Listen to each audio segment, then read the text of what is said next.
SDMA की meeting में इस बात पे चर्चा हुई कि दिल्ली में जो कोरोना के केसेस बढ़ रहे हैं उनका स्टेटस क्या है, किस गति से बढ़ रहे हैं। लगभग 12-13 दिन में दिल्ली में कोरोना के केसेस डबल हो जा रहे हैं। अभी जो डेटा प्रेजेंट किया गया उसमें ये बताया गया कि 30 जून तक दिल्ली में 15,000 बेड्स की आवश्यकता होगी, 15 जुलाई तक 33,000 बेड्स की आवश्यकता होगी और 31 जुलाई तक 80,000 बेड्स की आवश्यकता होगी कोरोना के मरीजों के लिए। और मामले कितने तक हो सकते हैं?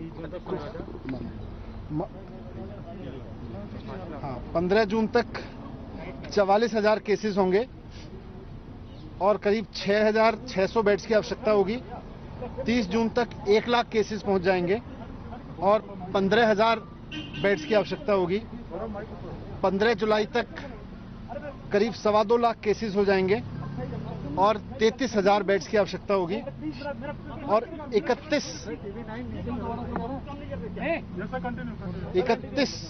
31 जुलाई तक करीब 5.5 लाख केस पहुंच जाएंगे दिल्ली में और उसके लिए करीब 80,000 बेड्स की आवश्यकता होगी।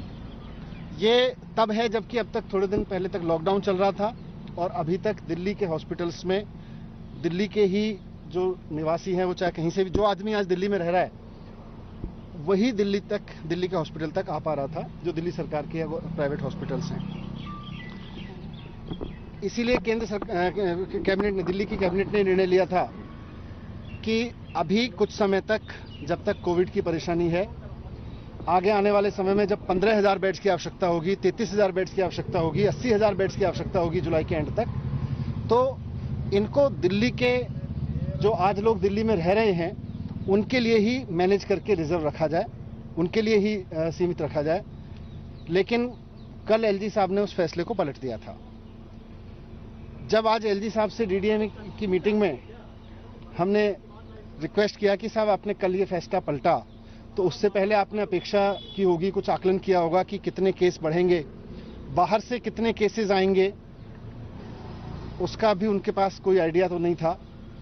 मैंने उनसे ये भी रिक्वेस्ट किया कि सर, हो सकता है आपने इस बात का भी आकलन किया होगा कि कितने बेड्स की आवश्यकता पड़ेगी वैसी स्थिति में जब सारे देश से दिल्ली में केस आएंगे, तो उसका भी उनके पास आकलन नहीं था।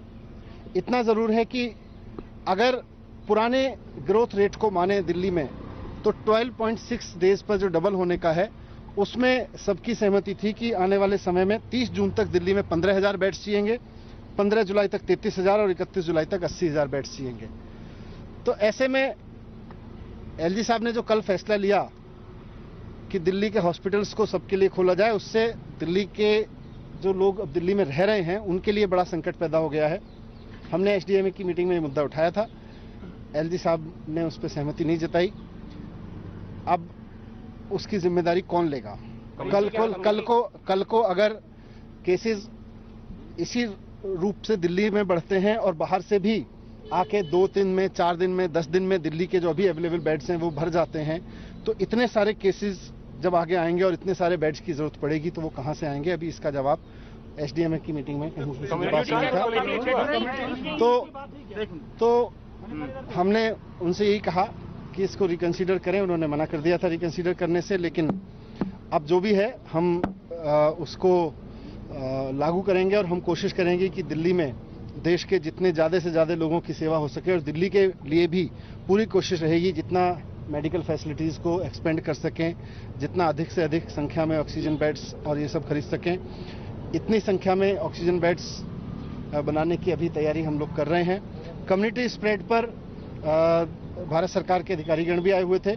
उनका कहना था कि अभी दिल्ली में कम्युनिटी स्प्रेड की स्थिति नहीं है, इसलिए अभी उस पर चर्चा की जरूरत नहीं है। मैंने कहा था कि देखिएगा, दिल्ली के अंदर बहुत सारी बड़ी संख्या के अंदर जो केसेज आ रहे हैं उनका कॉन्टैक्ट पता नहीं लग रहा है और कई सारी जगह जैसे टेस्ट कराया, इवन एलजी हाउस में भी टेस्ट कराया, तो कई सारे लोग निकले थे, उनका सोर्स पता करना मुश्किल था।